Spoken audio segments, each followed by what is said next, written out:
Hai semuanya, nama saya Agnes Florencia. Di sini saya akan menjelaskan tentang 10 aksioma manajemen keuangan. Yang pertama, apa sih aksioma itu? Aksioma manajemen keuangan adalah merupakan sebuah pernyataan yang tidak perlu dibuktikan lagi kebenarannya. Dalam manajemen keuangan, dikenal 10 aksioma yang menjadi landasan dalam pengambilan tindakan. Yuk kita lihat apa aja yang ada di dalamnya. Nah, yang pertama itu ada risk return trade-off. Risk return trade-off itu merupakan pernyataan yang menunjukkan adanya pertukaran antara risiko dan return, suatu tuntutan konsekuensi dari sebuah sebab. Prinsipnya itu, semakin tinggi risiko suatu pekerjaan, maka return yang diperoleh mestinya harus semakin besar. Maka, sering muncul pernyataan high risk, high return yang menunjukkan pada kompensasi yang besar akibat pekerjaan yang dilakukan berisiko tinggi. Nah, contohnya itu apa aja sih? Yang pertama itu, ibarat menabung di bank yang memiliki resiko lebih kecil dibandingkan investasi di pasar modal. Seperti tingkat pengembalian pada bank dalam hal ini, yaitu seperti bunganya lebih kecil dibanding pertumbuhan di pasar modal.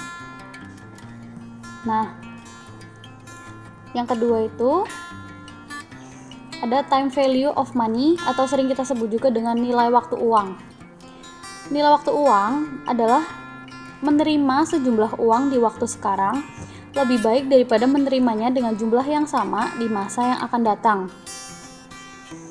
Hal ini berkaitan dengan nilai uang yang semakin lama semakin menurun akibat terjadinya inflasi.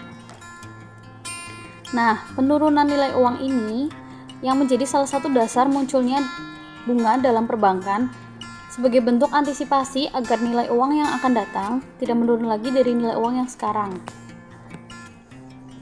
Contohnya, dulu dengan uang Rp1.000 kita sudah bisa membeli 10 permen.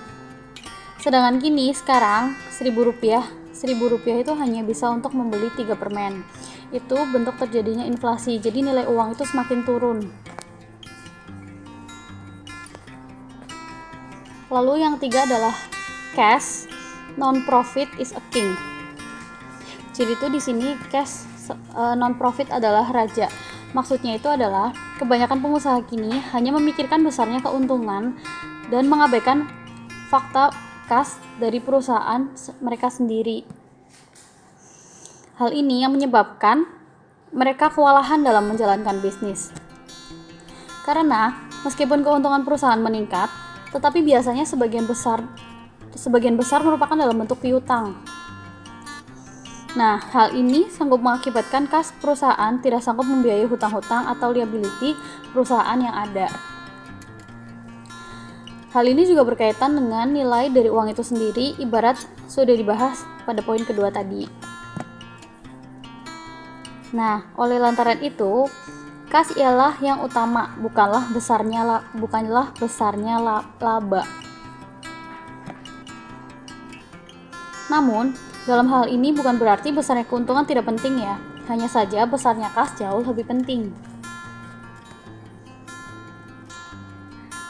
Nah, sekarang yang keempat adalah incremental cash flows atau tambahan arus kas. Tambahan arus kas itu adalah arus kas yang berhubungan langsung dengan investasi, di mana pengambilan keputusan dilakukan berdasarkan pertimbangan adanya pertambahan kas jika suatu proyek dikerjakan, ataupun mempertimbangkan dampak yang terjadi terhadap kondisi keuangan atau kas saat proyek itu diterima dan pada saat proyek tidak diterima untuk dikerjakan. Contohnya, suatu perusahaan berencana untuk menyebarkan produk baru, di mana terdapat dua alternatif produk, yaitu produk A dan produk B. Proyeksi pendapatan produk A ialah sebesar $50.000, sedangkan pengeluarannya adalah $20.000 dan biaya awalnya adalah $5.000. Sedangkan proyeksi pendapatan produk B yaitu sebesar $40.000 dengan pengeluaran sebesar $5.000 dan biaya awal sebesar $5.000. Jika kita hitung, maka didapatkan incremental cash flow ialah A yaitu sebesar $25 dan produk B yaitu sebesar $30. Karena di sini kita hitung dari pendapatannya produk A dari pendapatan sebesar $50.000 dikurangi dengan pengeluarannya sebesar $20.000 dan dikurangi biaya awal $5.000 sehingga cash flow untuk produk A ialah $25.000. Begitu juga dengan produk B. Dari proyeksi pendapatan dikurangi biaya pengeluaran dan biaya awal. Lalu yang kelima itu adalah the course of competitive markets. Persaingan yang semakin ketat akan membelah pasar menjadi bagian-bagian kecil karena semakin banyaknya produsen yang masuk untuk bersaing pada produk yang sama di pasar yang sama sehingga mengakibatkan lesunya usaha. Kondisi ini mengisyaratkan bahwa tidak selamanya laba dapat diperoleh dalam jumlah yang besar. Kecilnya penerimaan laba akan berdampak pada kecilnya tingkat pengembalian investasi. Maka dari itu, perlu dilakukan beberapa hal untuk menjaga agar usaha tetap mampu bersaing dan mempertahankan pasarnya.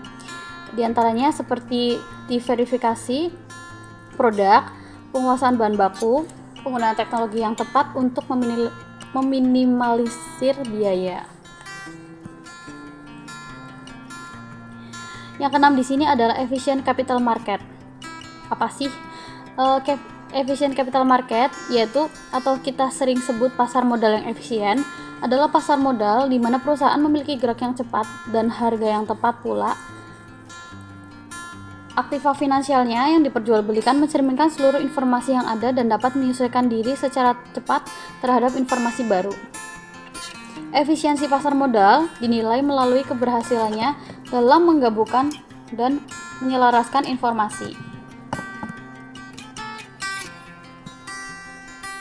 Yang ketujuh adalah the agency problem.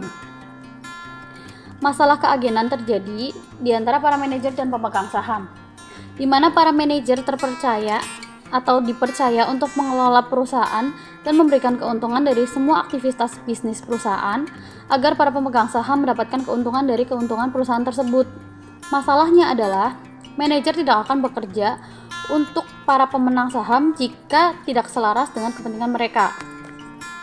Para manajer akan mengambil keputusan yang akan memberikan keuntungan bagi mereka, kecuali jika ada aturan main yang menjelaskan bagaimana struktur insentif dapat mengakomodasi kepentingan kedua belah pihak, manajer dan pemegang saham. Lalu di sini yang kedelapan adalah tax bias business decision, yaitu pertimbangan pajak yang dijadikan landasan pengambilan keputusan terhadap suatu aktivitas bisnis. Untuk itu, yang perlu diperhatikan dalam manajemen keuangan adalah segala keputusan dan perhitungan haruslah setelah dipotong pajak.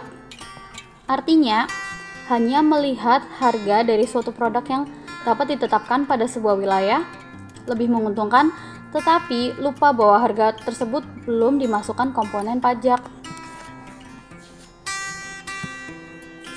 Nah, yang kesembilan ini adalah all risk is not equal. Setiap usaha memiliki resiko yang berbeda. Untuk itu, perlu melakukan investasi usaha pada bidang-bidang yang berbeda untuk mengantisipasi terjadinya resiko yang mengakibatkan kolapsnya sebuah usaha. Misalnya, manajer keuangan dalam melaksanakan investasi tidak hanya melaksanakan investasi pada surat berharga tertentu saja, melainkan melaksanakan diversifikasi, yaitu untuk menciptakan portofolio yang merupakan adonan dari aneka macam surat berharga ibarat saham, obligasi, dan lain sebagainya. Dengan menciptakan portofolio ini, perusahaan sanggup meminimalkan risiko yang tidak diinginkan. Seperti contohnya, ibarat jika terjadi penurunan terhadap harga saham yang dibeli, kerugian tersebut sanggup ditutup dengan kupon atau bunga yang didapat dengan pembelian obligasi. Nah, yang terakhir adalah ethical dilemmas are everywhere in finance. Etika merupakan nilai-nilai normatif yang harus diletakkan pada sikap seorang dimanapun dia berada. Nah, dengan demikian sering terjadi dilema di tengah-tengah aktivitas bisnis yang kita lakukan.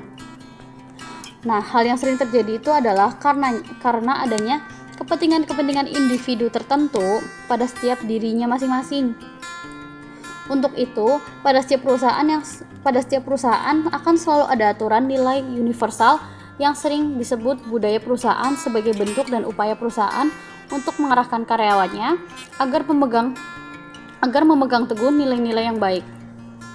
Kesalahan etis walaupun dapat dimaafkan, tetapi akan dapat juga membunuh karir seseorang, karena biasanya pelanggar etika akan mendapat hukuman sosial yang disebabkan pelanggaran etika merupakan pertaruhan integritas yang dibutuhkan sebagai nilai budaya perusahaan.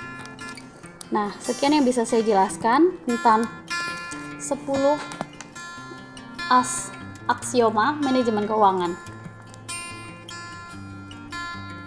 Thank you for watching.